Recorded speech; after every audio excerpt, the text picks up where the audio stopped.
नमस्कार, मैं हूं ब्रजेश कुमार सिंह और आप देख रहे हैं बी न्यूज़ की टीम लगातार अलग अलग विधानसभाओं में जा रही है, मतदाता नेता से जान रही है। आपको बता दें कि मतदाता का समस्या जान रही है और जो मैदान में इस समय प्रत्याशी उनसे जानने की कोशिश कर रही है कि किस तरह का विकास के मुद्दे लेकर आए हैं, आखिर जन समस्या क्या है, किस समस्या पर वो जीत कर काम करेंगे। आज हमारे साथ मौजूद है राम शरण सिंह और जानेंगे कि यह जनता के बीच में किस तरह का विकास का मुद्दा लेके जा रहे हैं, क्योंकि देवरिया विधानसभा में तमाम नेता आए गए, लेकिन जो देवरिया जनपद की हालत है, जो देवरिया विधानसभा 337 की हालत है, वो किस तरह से इसको सुधार करेंगे। अगर जनता इन्हें चुन कर सदन में भेजती है तो इनकी क्या रोड मैप होगी और जनता स्वास्थ्य, बिजली, पानी, सड़क, जो तमाम मुद्दे हैं उस पर किस तरह का काम करेंगे। आपको बहुत बहुत धन्यवाद, बहुत बहुत स्वागत है कि आपने यहाँ से देवरिया जनपद से आपको बहुजन समाज पार्टी से टिकट मिला है। आप जीत कर जाएंगे, किस तरह का विकास करेंगे। देखिए, प्रदेश में बेरोजगारी, महंगाई और भ्रष्टाचार चरम सीमा पर है। विकास के नाम पर कहीं कुछ सरकार नहीं काम की है। सारा जनता से झूठे वादे करके और गुमराह करते हुए अपना शासन सत्ता किसी भी रूप में लेना चाहिए और कर रही है। आपको शहर की समस्याओं से मैं शुरू करता हूं। देवरिया नगर की समस्याएं विकराल हैं। जाम अत्यंत लगता है। शहर में पानी, जल जमाव, यहाँ तक कि कलेक्टर का बंगला भी और ऑफिस भी घुटने भर पानी से भर जाता है। तो सबसे पहले विकास के नाम पर मैं शहर का सुंदरीकरण से लेकर जाम की समस्या और जल निकास की व्यवस्था को बनाऊँगा। बेरोजगारी और भ्रष्टाचार दूर करने के लिए भरपूर प्रयत्न करूंगा। किसी भी भ्रष्टाचारी को बख्शा नहीं जाएगा। किसी भी विकास कार्यों में हम हर तरह से सहयोग करेंगे।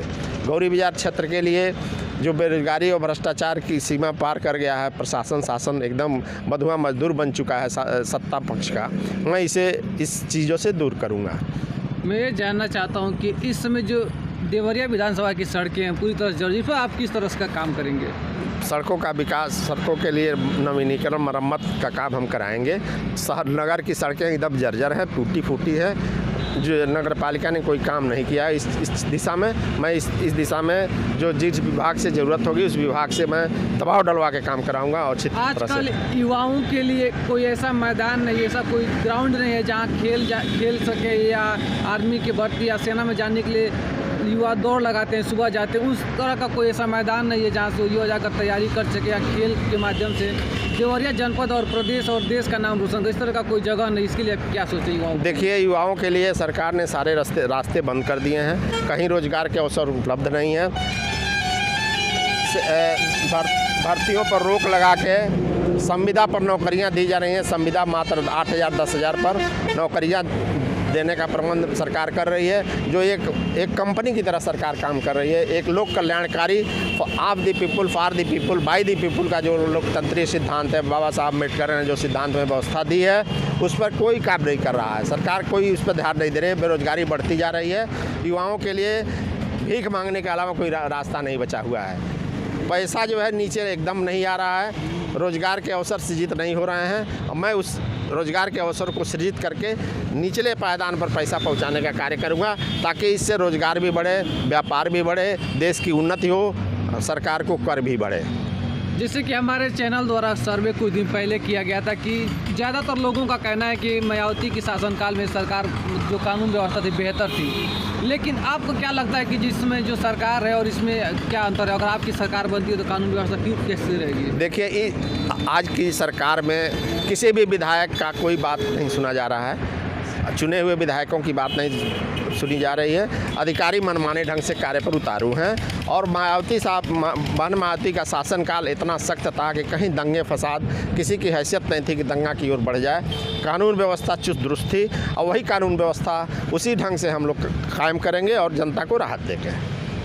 महिला सुरक्षा को लेकर तमाम सवाल उठ रहे हैं। महिला सुरक्षा के लिए क्या किया जाएगा। बहन जी महिलाओं की प्रतिनिधित्व करती हैं। बहन जी ने करके दिखाया कि 5 बार मुख्यमंत्री बनने का गौरव प्राप्त हुआ है।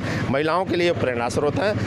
महिला सुरक्षा, बेटियों की सुरक्षा जो आज की सरकार में कतई नहीं है, हर हाल में की जाएगी। बीजेपी सरकार कह रही है कि 5 सालों में कोई धार्मिक दंगे नहीं हुए हैं। क्या आपको लगता है कि बीजेपी ये सही कह रही है। बिल्कुल गलत कह रही है।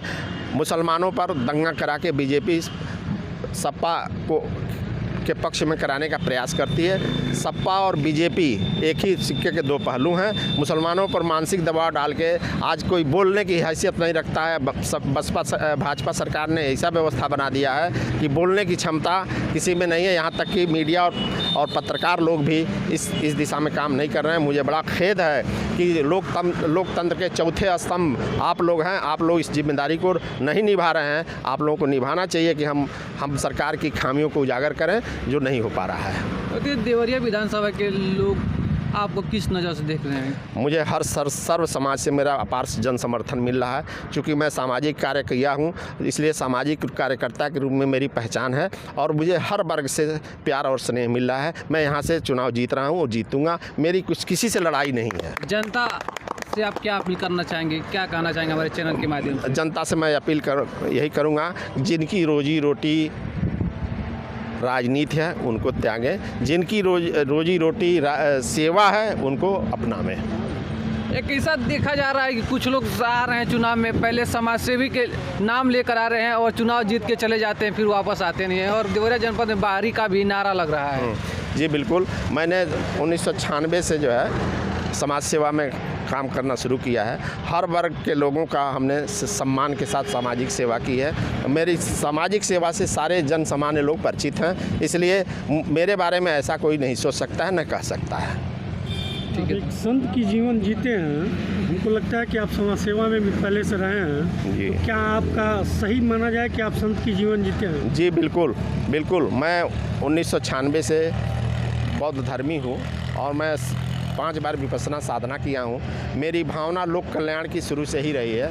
मैं इस दिशा में हर व्यक्ति, हर समाज, हर नीचे से लेकर ऊपर का तबका मेरा सम्मान इसी सेवा के नाते करता है कि मैं समता भाव से रहता हूँ। संविधान के नियमों के अनुसार सबकी सेवा की भावना से काम करता हूँ।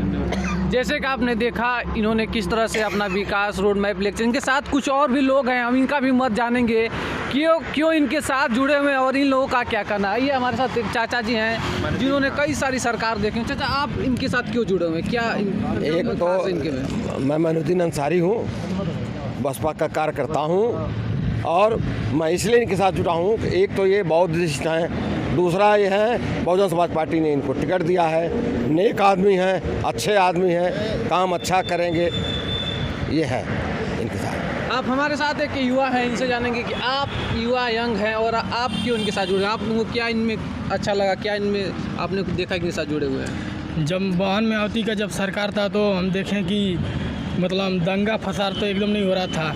हर मतलब जो भी काम हो रहा था एकदम नियम से हो रहा था। कोई मतलब जैसे एजुकेशन पे भी मतलब बहुत मतलब उस समय भी एजुकेशन के मामले में भी मतलब वाहन में आवती बहुत मतलब कहने मतलब कि सहयोग। आप रोजगार को लेकर क्या कहना चाहेंगे? रोजगार के लिए अगर वाहन में आवती का अगर सरकार बनता है तो रोजगार मतलब सभी नीचे से लेकर ऊपर। विकास सत्यम कुमार भारती। जैसे कि इन्होंने देखा कि हमारे साथ एक और व्यक्ति, इनसे जानेंगे कि आप क्या कहना चाहेंगे, आप इनके साथ जुड़े हुए हैं, आप इस बहुजन समाज पार्टी के साथ जुड़े हुए हैं, आप क्या इस आस रखते हैं पार्टी से? सबसे पहले तो मैं आपको धन्यवाद देना चाहूँगा कि आपने हमसे पूछा और आपने पूछा कि खेल को लेके। तो सबसे पहले मैं कहना चाहूँगा कि उत्तर प्रदेश के देवरिया ज़िले में क्रिकेट को लेकर ज़्यादातर खेल देखे जाते हैं, हॉकी को देखे जाते हैं, लेकिन उसके लिए ग्राउंड नहीं है जहाँ खेला जा सके। सर मैं आपसे वही कहना चाहा, आपने खेल की बात की तो मैंने आपसे यही कहना चाहूँगा आपके चैनल के माध्यम से कि खेल हर तरह का और कला का कोई सीमा नहीं होता। कलाकार एक डांसर भी होता है, एक सिंगर भी होता है, एक्टर भी होता है। तो मैं आपसे एक चैनल के माध्यम से यही कहना चाहूँगा कि देवरिया ज़िले में एक थिएटर बनना चाहिए, जो रंगमंच के कलाकार यहाँ से मेहनत करके बड़े चैनल पर जाके काम करें और देवरिया ज़िले का रोशन नाम जो होता है और ज़्यादा से ज़्यादा, क्योंकि देवरिया में रंगमंच के कलाकारों के लिए कोई जगह नहीं है। और बहन माता जी की सरकार में बहुत सा सम्मान मिलता है, हमें भी मिला है। मैं इस पार्टी से काफ़ी साल से जुड़ा हूँ, इसलिए जुड़ा हूँ कि मुझे बहुत सम्मान मिला। लेकिन मैं आपके चैनल के माध्यम से यही कहना चाहूँ कि यहाँ पे रोज़गार के लिए ऐसी फैक्ट्रियाँ बैठे जहाँ जो नौजवान जो बेरोज़गार हैं उनको रोज़गार मिले और जो कलाकार बच्चे उनको एक देवरिया ज़िले में थिएटर की आवश्यकता है। आप भी रंगमंच से जुड़े हुए हैं क्या? नहीं, हमको ये आवश्यकता है। तो मैं आपके चैनल के माध्यम से यही कहूँगा कि सरकार बने तो हम लोग पुनः इस पर काम करें। क्या नाम है आपका? मेरा नाम आरिफ है। एक चाचा जी हैं, इनसे भी जानेंगे कि ये किस तरह के विकास को लेकर साथ घूम रहे हैं और बहुजन समाज पार्टी के साथ कार्य कर रहे हैं। चाचा, आप किस तरह का विकास चाहते हैं देवरिया जनपद में, क्योंकि आप उम्मीदवार हैं और आपके पास ज़्यादा एक्सपीरियंस भी होगा। देखिए, मैं आपको धन्यवाद देता हूं कि आपने मुझसे समाज के विषय में और नेता के विषय में पूछा। देखिए, हमारे साथ जो है कि मैं रामचरण सिंह सैंथवा के साथ मैं इसमें चल रहा हूं, क्योंकि बहन जी ने इनको जो है कि अपना प्रत्याशी बना के भेजा है। मैं बसपा का कार्यकर्ता हूं और एक ऐसे नेक इंसान हैं, इनके अंदर जो साधु की जो है कि एक संत की पहचान होती है, ऐसे पहचान इनके अंदर हमको देखने को मिला, क्योंकि इन्होंने बौद्ध धर्म 1996 में ही ग्रहण कर लिया।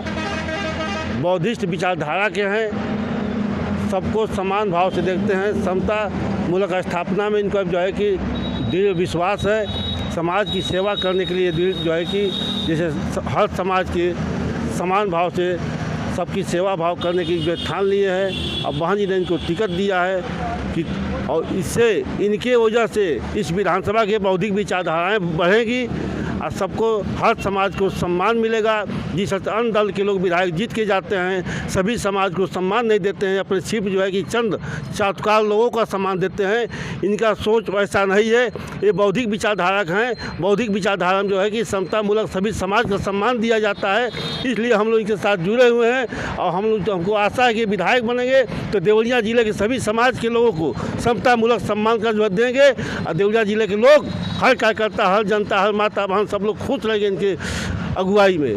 धन्यवाद। मेरा नाम बालचंद्र राही है। जैसे कि आपने देखा कि बी न्यूज़ की टीम लगातार क्षेत्रों में भ्रमण कर रही है, मतदाता, नेता और लोगों से बात करते। मिलते हैं फिर एक नई खबर और नई जानकारी और नए आदमियों के साथ।